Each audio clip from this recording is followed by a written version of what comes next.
Je n'ai pas eu le temps, mon cher père, de vous écrire après notre terrible bataille de Waterloo. Le 16 de ce mois, Bonaparte attaqua notre gauche avant que les troupes ne pussent être mises en position. La journée fut certainement à son avantage. La cavalerie française donna sur un de nos carrés d'infanterie avec tant d'impétuosité qu'elle parvint à le rompre.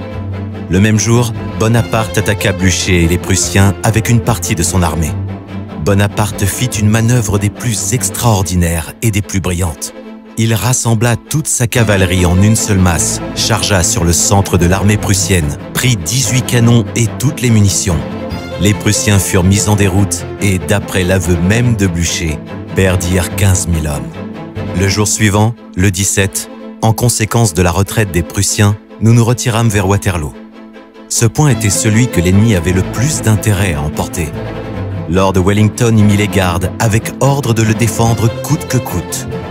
Le 18, au matin, nous nous aperçûmes vers 11 h que les Français rassemblaient ces colonnes sur notre front pour une attaque. Et à midi, à une minute près, le premier coup de canon fut tiré.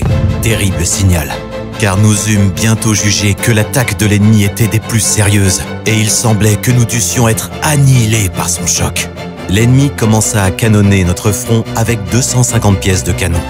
La boucherie fut terrible, leur cavalerie s'avançant de la manière la plus brillante en face de la gueule de nos canons. Elle eut l'audace de dépasser notre artillerie, de franchir les intervalles entre les carrés d'infanterie et de fondre sur notre cavalerie qui était derrière. On n'a jamais rien vu de pareil. Alors arriva une circonstance des plus étranges. Nos artilleurs, après avoir essuyé la charge de la cavalerie française qui les avait balayés, sortirent des carrés où ils s'étaient réfugiés et revinrent à leurs pièces. Les retournèrent et, chose incroyable, firent feu sur les Français pendant qu'ils étaient dans nos lignes. Notre artillerie montra là une merveilleuse constance. Malgré cette charge brillante, nos carrés d'infanterie étaient restés intacts. Les artilleurs étaient revenus à leurs pièces. La terrible canonnade recommença. Un second corps de la cavalerie française exécuta ensuite la même manœuvre, de la même manière. Enfin, nous vîmes l'infanterie française s'approcher en masse pour nous attaquer. Elle s'avançait malgré le feu le plus meurtrier de nos canons et emporta presque notre position. Il était à peu près 4 heures. L'ennemi avait fait de grands efforts, mais nous l'avions tenu en échec partout. Vers 6 heures, nous aperçûmes qu'il se formait en colonne d'infanterie et de cavalerie. Son artillerie se rapprocha de nous. Il ouvrit un feu, le plus terrible, je crois, qui ne se soit jamais entendu à la guerre. 250 pièces rangées, serrées, jetant des boulets et de la mitraille.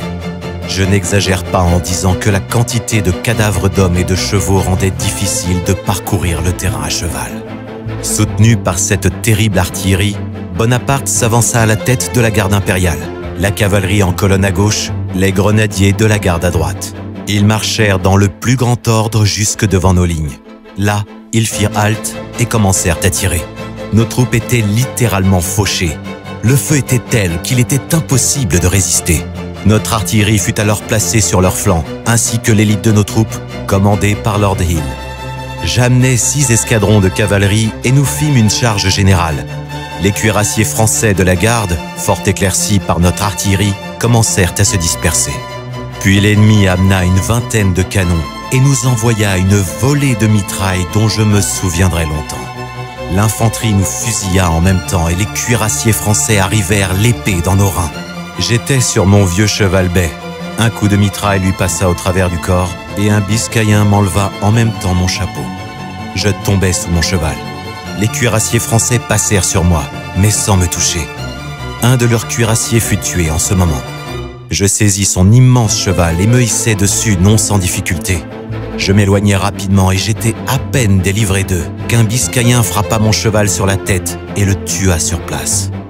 Un officier du 13e dragon démonta un de ses hommes et me donna son cheval. Celui-ci fut frappé d'une balle à la jambe une demi-heure plus tard. À ce moment, l'ennemi était battu. Bonaparte lui-même, à la tête de sa garde, était repoussé. Les Prussiens alors arrivèrent sur le flanc de l'armée française, ce qui l'obligea à hâter sa retraite. Notre cavalerie et notre artillerie avancèrent alors. L'ennemi fut poursuivi, cela devint une déroute. Il est inutile d'insister sur la conduite des troupes des deux armées. Lord Wellington dit que c'est une bataille de géants. L'objet de l'admiration de toute l'armée a été la bravoure de la cavalerie française et l'opiniâtreté de notre infanterie. 3 fois la cavalerie perça nos lignes, mais nos hommes se firent tuer à leur poste. Aucun ne voulut se rendre. Il y eut un moment où toute l'infanterie des 2 armées était formée en carré. Jamais on n'avait vu un dévouement pareil à celui des cuirassiers français. Je ne pus m'empêcher de m'écrier au milieu de la mêlée « Morbleu ! Ces braves gens méritent de garder leur Bonaparte. Ils se battent si noblement pour lui. J'aurais mieux aimé mourir ce jour-là fantassin anglais ou cuirassier français que de mourir d'ici 10 ans dans mon lit. » Horace Churchill.